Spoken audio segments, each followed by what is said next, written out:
Yo, guys, welcome back to the Touchliner. I'd like to apologize for this shit setup, okay? I don't know what's going on. I'm trying my best. Brought my microphone. I'm on holiday, right? I'm out and about, but I've sat down with my co host, Ben Chapman, for an episode of the Touchliner. How are you doing? I'm doing all right. I'm doing all right. I could be better and I could be worse in footballing terms, obviously.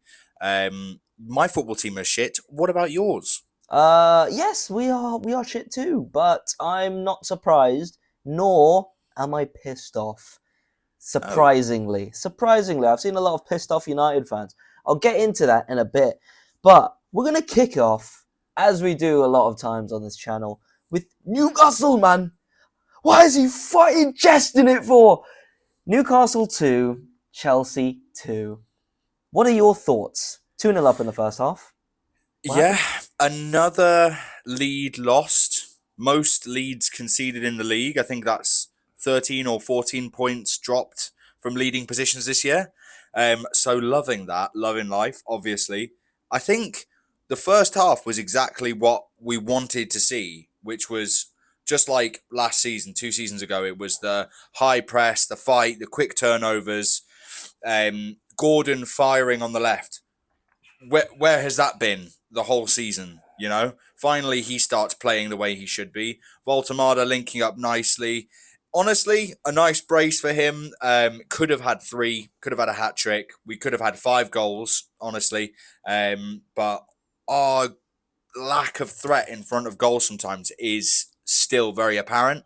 Mm, Um, even with Voltemada's brace, there were 3 or 4 other shots that really should be going in. I think that then you go into that second half, and Maresca gets his players back 2-0 down, and then the heads just start to turn a little bit. I think James starting off the second half with a free kick. I mean, listen, as soon as I saw that free kick being lined up and I saw Ramsdale on the far right hand side of the goal, I knew that was going in. I knew it was going in because I knew Reece James can place them. All he needs to do is place it bottom left corner. And it's it's going true. in because It's true. Ramsdale's arms are too short. So he's never getting that from standing on the other side of the goal. Yeah. He's not covered himself in glory. I don't know if Pope saves that. Maybe he does, maybe he doesn't. But that's 2-1. And then the game starts to open up a little bit. And you start thinking, oh, it's just one more goal and it's another lead drop. Oh, and that happened. João Oh, Pedro. interesting. Malik Chow, a ball's coming down from the sky. It's literally just Chow and João Pedro in the Newcastle half. Takes it down. Malik Chow slips. João Pedro's through. It's 1-on-1. Listen, again, do I have much faith in Ramsdale 1-on-1? Not really. No. So we all kind of knew it was going in. And then from there, it was a great game for a neutral. I thought, I mean, we can talk about refereeing decisions for a whole episode, This is true. but This is I true. thought there were some questionable decisions that day. I think we should have had at least one penalty. I think nailed on one penalty. The others are a bit, could go either way on whatever day you're looking at. But I think the Chalobah on Gordon, he's not even going for the ball. It's Yeah, it's it's quite bad. literally just he's ran in to knock him over. Anywhere else on the pitch is a free kick, so it must be a penalty. But they said it was active shielding of the ball. Right. Okay, mate, didn't have the ball and he was never getting the ball, and he Yeah, literally just clatters Gordon out. But listen, we could have lost that game very easily. Our heads dropped. it's true. So I'm glad that it wasn't a loss, but I'm also gutted that it's 2 points dropped again for the God knows how many time this season. It's getting a bit ridiculous now. It feels like our heads do drop whenever we have that lead, and it's a psychological thing that I just don't think they're getting over right now. It was better to see how we played in that first half because we played with the intensity that we've been looking for that we had last season. We played with Yeah. the link up that we wanted to, but then it all just starts to get a bit messy and falls away. And yeah, we didn't really cover ourselves with too much glory in the second half. But overall, 2-2, it could be worse. What did you think when you saw it? I think it was a game of two halves, obviously. I think you guys owned not even the whole first half. I'd say maybe the first half an hour. It was Yeah, insane. It was like shooting practice. There were so many chances. Walter Mardi could have got a hat trick. Um, he would have been gutted with that, I think, because I think that kills the game. I don't think Chelsea have the yeah. mentality No, to no, get back in the game. 100% kills You it get you straight get away. 3-0 up. Yeah, I mean, and then but to go until what the last 10 minutes of the game with no shots on target from the 28th minute. Yep. That is literally, I was in the group chat saying, Eddie Howe, I've seen him stop attacking at this point so many times. And it seemed like it happened again. I don't know, but I don't know if it's fully on him. Maybe it's on the players as well. Why are they not pushing more for a third goal?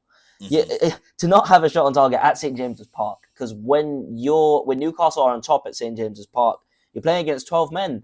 You got to take advantage of that. But somehow Yeah. Chelsea found a way back through.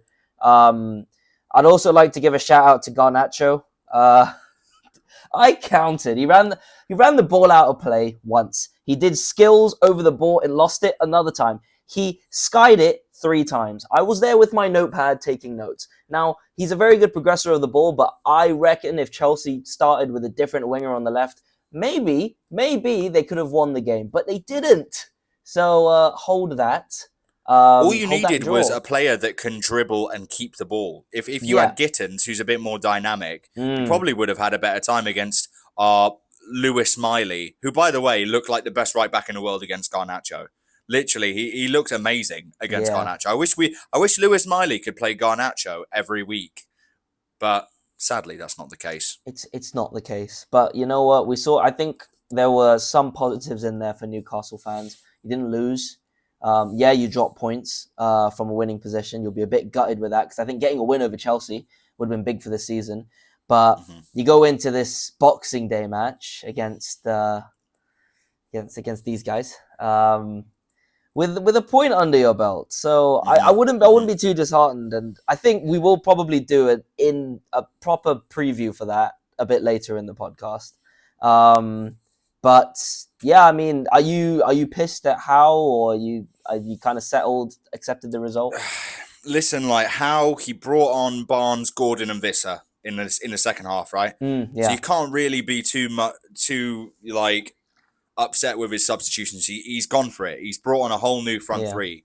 yeah. But let me tell you something, man. Like I am not one that shits on new signings. Like I've always said, give signings time. But Anthony Elanga, and I'm not even trying to do this for clicks, not trying to even make exaggerate more than I am. This guy is not the same player that he was. Like I watch him and I see somebody who is thinking in every single second that he's overdoing something. Like he is overthinking everything, and it's just there's no confidence in his performance whatsoever.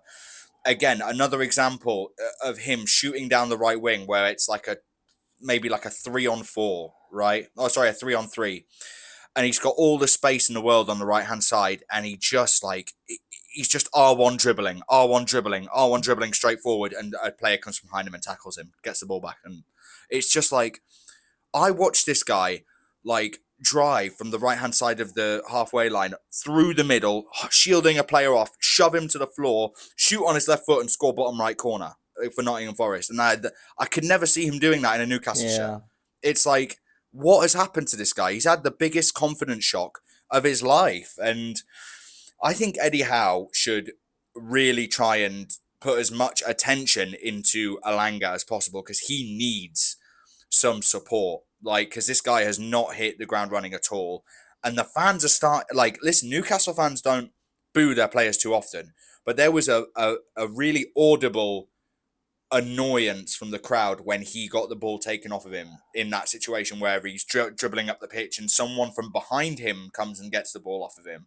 It's just like, where are you going? Where's the idea? Where's the creativity?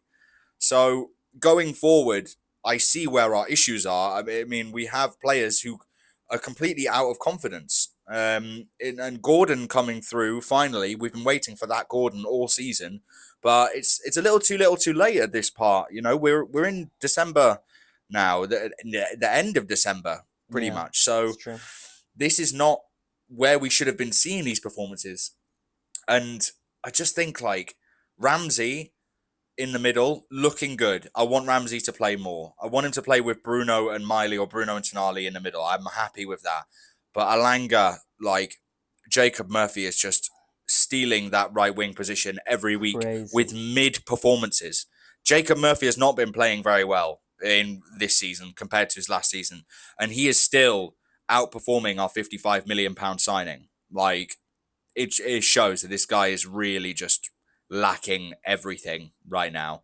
He's lacking pace, dynamism, confidence, any bit of skill. You think Elanga would run at his defender, but he doesn't. He doesn't run at his defender anymore. He doesn't try and beat the man. I don't think Elanga's had a successful dribble in the time he's been at Newcastle. I could be wrong.